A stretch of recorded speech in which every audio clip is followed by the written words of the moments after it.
सबसे पहले मैं कांग्रेस हाई कमान का श्रीमती सोनिया गांधी, श्री राहुल गांधी जी, श्रीमती प्रियंका गांधी जी, हमारे प्रदेश के प्रभारी श्री राजीव शुक्ला जी, सभी हाई कमान का धन्यवाद करता हूं कि उन्होंने मेरे को जो जिम्मेवारी दी है पार्टी में उसको सही ढंग से निभाने की और ईमानदारी से निभाने की पूरी कोशिश की जाएगी। मैं आज ये कहना चाहता हूं कि प्रदेश में 2 दिन पहले जो घटना घटी है, धर्मशाला में विधानसभा परिसर के बाहर दीवारों पे खालिस्तान के जिस तरीके से स्लोगन लिखे गए, वहां पर खालिस्तान के झंडे लगाए गए, हिमाचल जैसे शांति प्रिय प्रदेश के लिए ये बहुत ही चिंता का विषय है।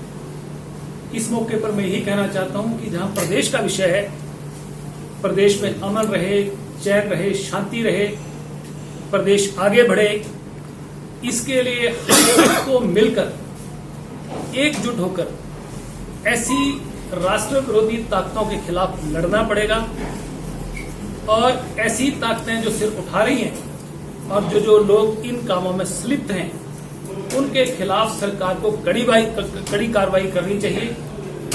और सरकार लगता है कि सरकार सोई हुई है और ऐसी घटनाओं को अंजाम मिल रहा है, परंतु फिर भी मैं कहना चाहूंगा कि ऐसी घटनाओं को अंजाम देने वाले लोगों के खिलाफ हम सब लोगों को मिलकर और सरकार के साथ हैं जो हिमाचल प्रदेश जैसे शांति प्रिय प्रदेश के खिलाफ कोई ऐसी ताकतें काम करने की जरूरत करेंगी, उनको हम सब मिलकर मुंह तोड़ जवाब देने के लिए तैयार हैं। दूसरा मैं कहना चाहता हूं कि पिछले चंद महीने पहले जो हिमाचल प्रदेश में 4 उपचुनाव हुए, उन चुनावों में हिमाचल प्रदेश की लगभग 20 चुनाव क्षेत्रों की जनता ने प्रदेश की सरकार को, भारतीय जनता पार्टी को करारा जवाब दिया और उसके पीछे वजहें हैं। प्रदेश की जनता सरकार से तंग है और हिमाचल प्रदेश जैसे स्टेट में पिछले 4.5 सालों में विकास नाम की कोई चीज जो नजर नहीं आई।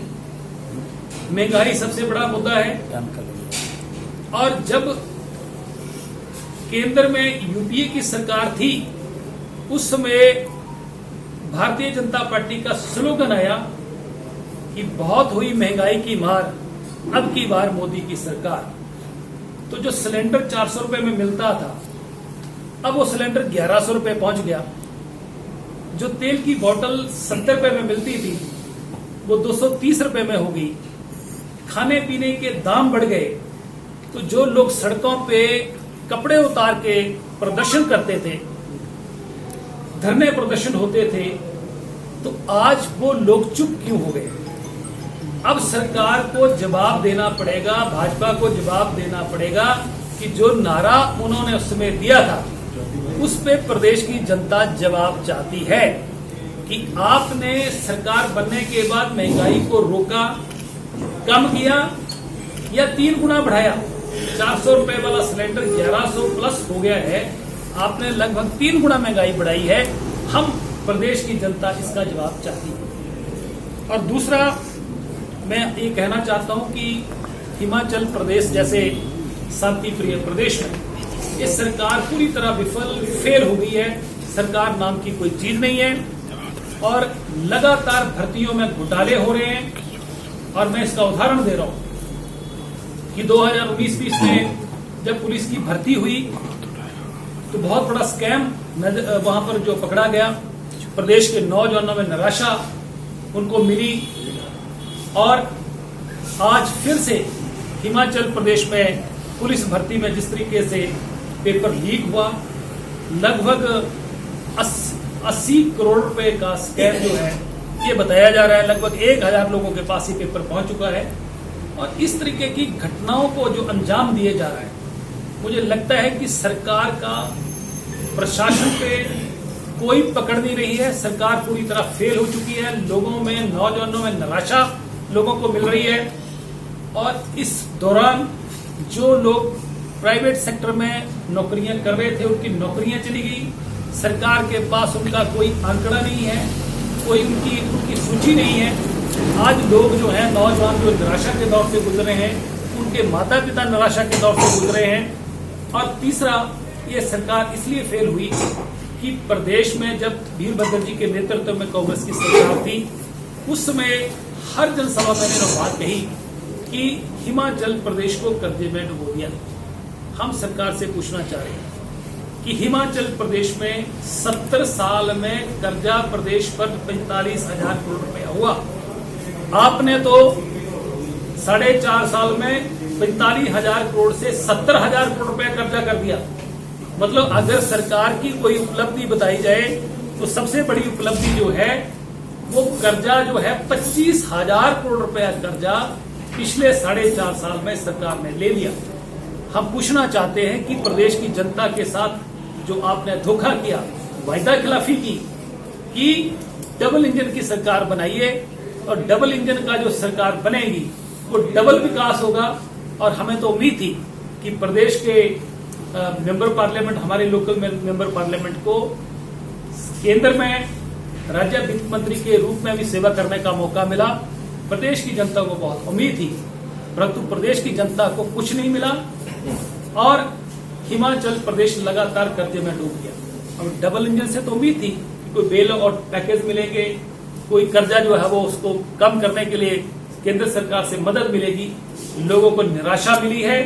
और इसके अलावा मैं कहना चाह रहा हूं कि देवभूमि जैसे प्रदेश में इस सरकार में जब 2008 में इनकी सरकार बनी, उस समय हिमाचल प्रदेश में प्राइवेट यूनिवर्सिटी एक्ट लाकर एक पंचायत में 3 यूनिवर्सिटियां खोल दी और हिमाचल प्रदेश में 17-18 प्राइवेट सेक्टर में प्राइवेट यूनिवर्सिटियों को इजाजत दी गई। ऐसी यूनिवर्सिटियों को इजाजत दी गई कि जिनका पिछला जो रिकॉर्ड था वो बहुत जो संदिग्ध था। 420 के मुकदमे उन लोगों पर हुए थे और ऐसे लोगों को जो है यूनिवर्सिटियां चलाने की इजाजत दी। और हिमाचल प्रदेश में 5 से 6 लाख पुलिस की रिपोर्ट के मुताबिक जो है वो फर्जी डिग्रियां जो बेची गई और लगभग 20,000 करोड़ रुपए का जो है वो स्कैम हुआ। और इस सरकार ने जो गुनाहगार थे उनको सलाखों के पीछे भेजने की बजाय उन लोगों को प्रोटेक्ट करने का काम किया है। एसआईटी का गठन हुआ। मैंने व्यक्तिगत तौर पर इस मामले को विधानसभा के बाहर और विधानसभा के अंदर सदन में लगातार उठाया और एसआईटी का गठन हुआ। और उसके बावजूद भी जो गुनाहगार हैं वो शरेआम घूम रहे हैं और जो पकड़े गए उनको भी बेल मिल गई और वो आज जो है वो खुलेआम बाहर घूम रहे हैं। हिमाचल प्रदेश में कानून नाम की व्यवस्था, कानून नाम का कोई चीज नहीं रही है। इसलिए मैं कहना चाह रहा हूं कि आज हिमाचल प्रदेश में प्रदेश की जो जनता है वो इस सरकार से छुटकारा पाना चाहती है।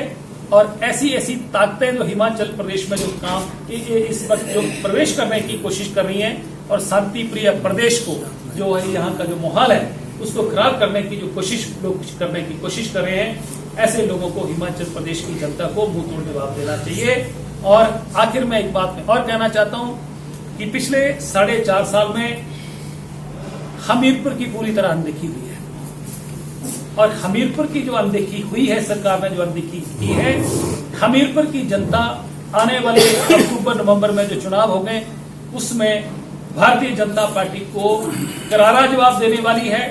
और हमीरपुर से हम शुरुआत करेंगे और भारतीय जनता पार्टी को यहां से क्लीन बोल्ड करके 5-0 से कांग्रेस जो यहां से जीत करानी पड़ेगी। और हिमाचल प्रदेश में जो जनता का मन है, जैसे कि हमने उपचुनावों में प्रदेश की जनता ने जो जनादेश दिया है, जनता का जो मन है वो कांग्रेस की सरकार फिर से प्रदेश में आए और हिमाचल प्रदेश की जनता की जन भावनाओं के अनुकूल लोग क्या चाहते हैं, लोग क्या व्यवस्था चाहते हैं, लोग कैसी सरकार चाहते हैं, वैसी सरकार हिमाचल प्रदेश में कांग्रेस की बना के देंगे और लोगों के मुताबिक सरकार चलेगी। फिर से विकास शुरू होगा, फिर से कांग्रेस की सरकार हिमाचल प्रदेश में सत्तासीन होगी। मैं यही कहना चाहता था।